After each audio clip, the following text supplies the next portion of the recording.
प्रिय विद्यार्थियों, मैं गुरमीत सिंह, सह आचार्य हिंदी विभाग, राजकीय महाविद्यालय बूंदी। आज के मेरे ई व्याख्यान का विषय बीए तृतीय वर्ष हिंदी साहित्य द्वितीय प्रश्न पत्र के अंतर्गत आधुनिक हिंदी निबंध पाठ्य पुस्तक में संकलित दूसरे निबंध धर्म और समाज, जिसके लेखक चंद्रधर शर्मा गुलेरी हैं, उस निबंध के उद्देश्य के बारे में अध्ययन करेंगे। अर्थात उसमें जो निहित विचार हैं उसको स्पष्ट करने का प्रयास करेंगे। इसके पूर्व के व्याख्यान में हमने लेखक के जीवन, परिचय, उनके व्यक्तित्व एवं कृतित्व तथा प्रस्तुत निबंध का संक्षिप्त परिचय प्रस्तुत किया था। आज हम इस निबंध अर्थात धर्म और समाज का क्या उद्देश्य है उसका अध्ययन करेंगे। चंद्रधर शर्मा गुलेरी की दृष्टि में धर्म जीवन का अनिवार्य अंग है। जीवन में उसका पालन अति आवश्यक है, किंतु धर्म के नाम पर मतवाद या रूढ़ि का पालन करना अच्छा नहीं।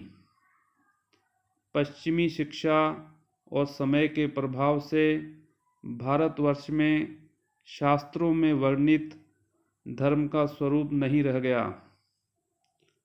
इसी कारण पश्चिमी शिक्षा से प्रभावित लोग यह भी कहने लगे हैं कि जीवन में उन्नति करने के लिए धर्म की सीमा नियत की जानी चाहिए। इस कारण अब धर्म के बारे में मतवाद या भ्रमात्मक विश्वास फैल रहे हैं।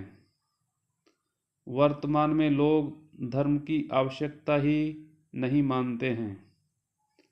इन सब के बारे में विचार करके धर्म का वास्तविक अर्थ स्पष्ट करने, जीवन के लिए धर्म की आवश्यकता को स्पष्ट करने के उद्देश्य से लेखक ने प्रस्तुत निबंध लिखा है, जिसका हम बिंदुवार विवेचन और अध्ययन करेंगे। पहला बिंदु है धर्म की आवश्यकता के बारे में पूर्व और पश्चिम के विरोधी मत। जीवन में धर्म आवश्यक है अथवा नहीं, इस बारे में पूर्व का जो मत है पश्चिम वालों का वही मत नहीं है। पूर्व का अर्थ यहाँ पर भारत है और पश्चिम का अर्थ यूरोपीय देश हैं। पूर्वी सभ्यता तो सदा से धर्म की पक्षपातिनी रही है। उसने समाज में धर्म को सबसे ऊंचा स्थान दिया है। पश्चिमी सभ्यता इस समय धर्म का विरोध भले ही न करती हो, किंतु वह उसके प्रति उदासीन अवश्य है। अब वह उसे समाज की उन्नति के लिए आवश्यक नहीं समझती। पश्चिम वालों का मानना है कि धर्म का आश्रय लिए बिना ही नैतिक बल के सहारे मनुष्य वैयक्तिक और सामाजिक उन्नति कर सकता है। दूसरा बिंदु है प्राचीन काल में धर्म के बारे में पश्चिम की मान्यता। पहले पश्चिम भी धर्म का ऐसा ही भक्त था जैसा कि इस समय भारत है। मध्यकाल में धर्म के कारण वहाँ बड़ी अशांति बनी रही।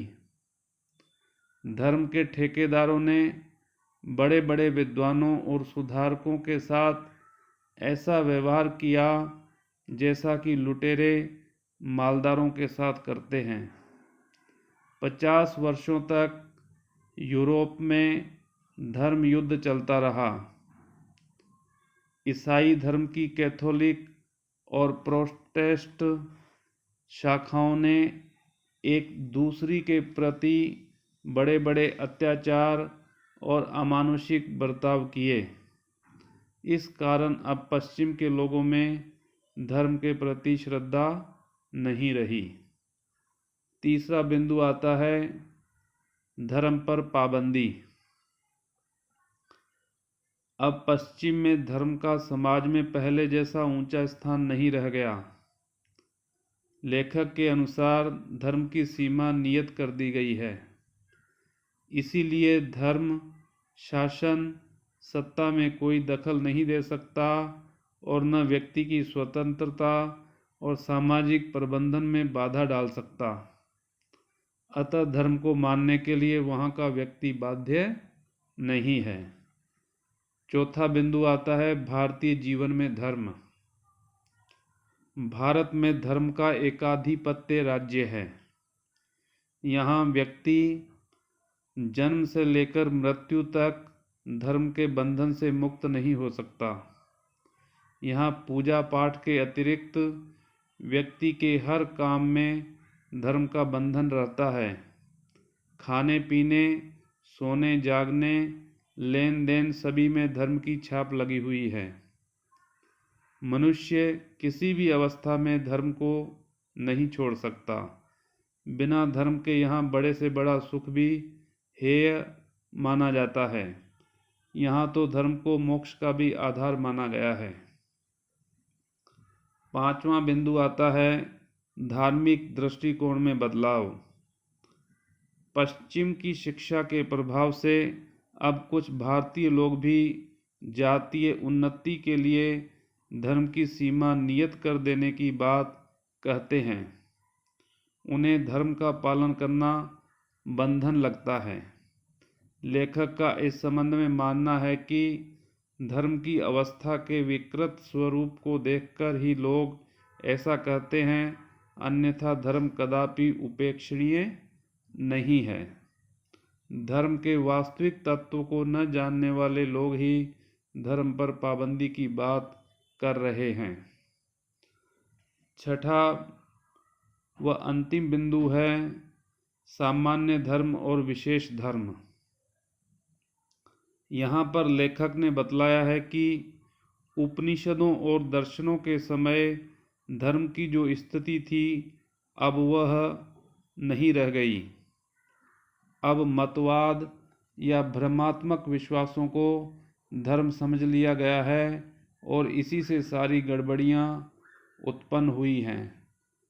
धर्म का अर्थ मतवाद समझ लेने का यह परिणाम हुआ है कि पश्चिम में धर्म उपासनालयों तक सीमित रह गया है। वहाँ रविवार को 1-2 घंटे बिता लेना ही धार्मिक कार्य मान लिया गया है। वहाँ धर्म का सामाजिक, राजनीतिक, आर्थिक और औद्योगिक क्षेत्रों में कोई प्रतिबंध नहीं रह गया। स्पष्ट है कि वहाँ धर्म का सही अर्थ भुला दिया गया है। लेखक ने बतलाया है कि धर्म शब्द स्वभाव और कर्तव्य से 2 अर्थ रखता है। प्रत्येक पदार्थ की जो सत्ता है, जिसे स्वभाव भी कहते हैं, वही उसका सामान्य धर्म है। मनुष्य कहीं और किसी भी दशा में हो, उसका कुछ न कुछ कर्तव्य होता है। कर्तव्य का पालन करना विशेष धर्म है। लेखक ने इस पर विशेष जोर दिया है। राजा राज धर्म का, प्रजा प्रजा धर्म का, पिता पितृ धर्म का, पुत्र पुत्र धर्म का, पति पति धर्म का, स्त्री स्त्री धर्म का, गृहस्थ गृहस्थ धर्म का पालन न करे, तब संसार में अशांति, अव्यवस्था फैल जाएगी। इसलिए कहा जा सकता है कि धर्म ही संसार की प्रतिष्ठा का कारण है। मनुष्य होने के नाते उसे अपने कर्तव्य का पालन तो करना ही चाहिए। वस्तुतः यदि सभी लोग नैतिक कर्तव्य के रूप में अपने अपने स्वाभाविक धर्म का पालन करें, तो हम देखेंगे कि धर्म पूरे जीवन से जुड़ा हुआ है और वह किसी की भी प्रकार की उन्नति में बाधक नहीं है।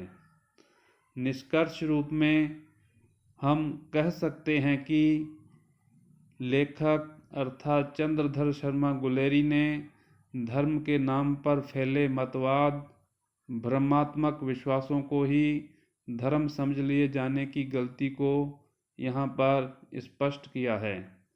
उन्होंने बतलाया है कि धर्म तो मनुष्य का स्वभाव है, वह प्रत्येक व्यक्ति को कर्तव्य पालन की प्रेरणा देता है, इसलिए वह किसी भी दशा में त्याज्य नहीं है। मानवता त्याग कर कोई धर्म का पालन करने का दावा नहीं कर सकता।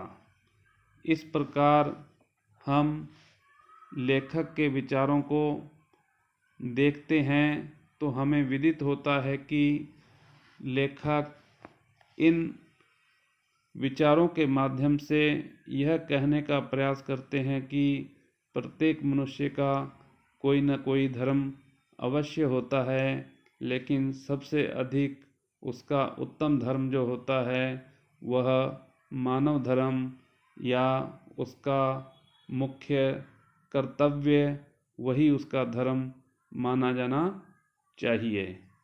तो आज के ई व्याख्यान में बस इतना ही।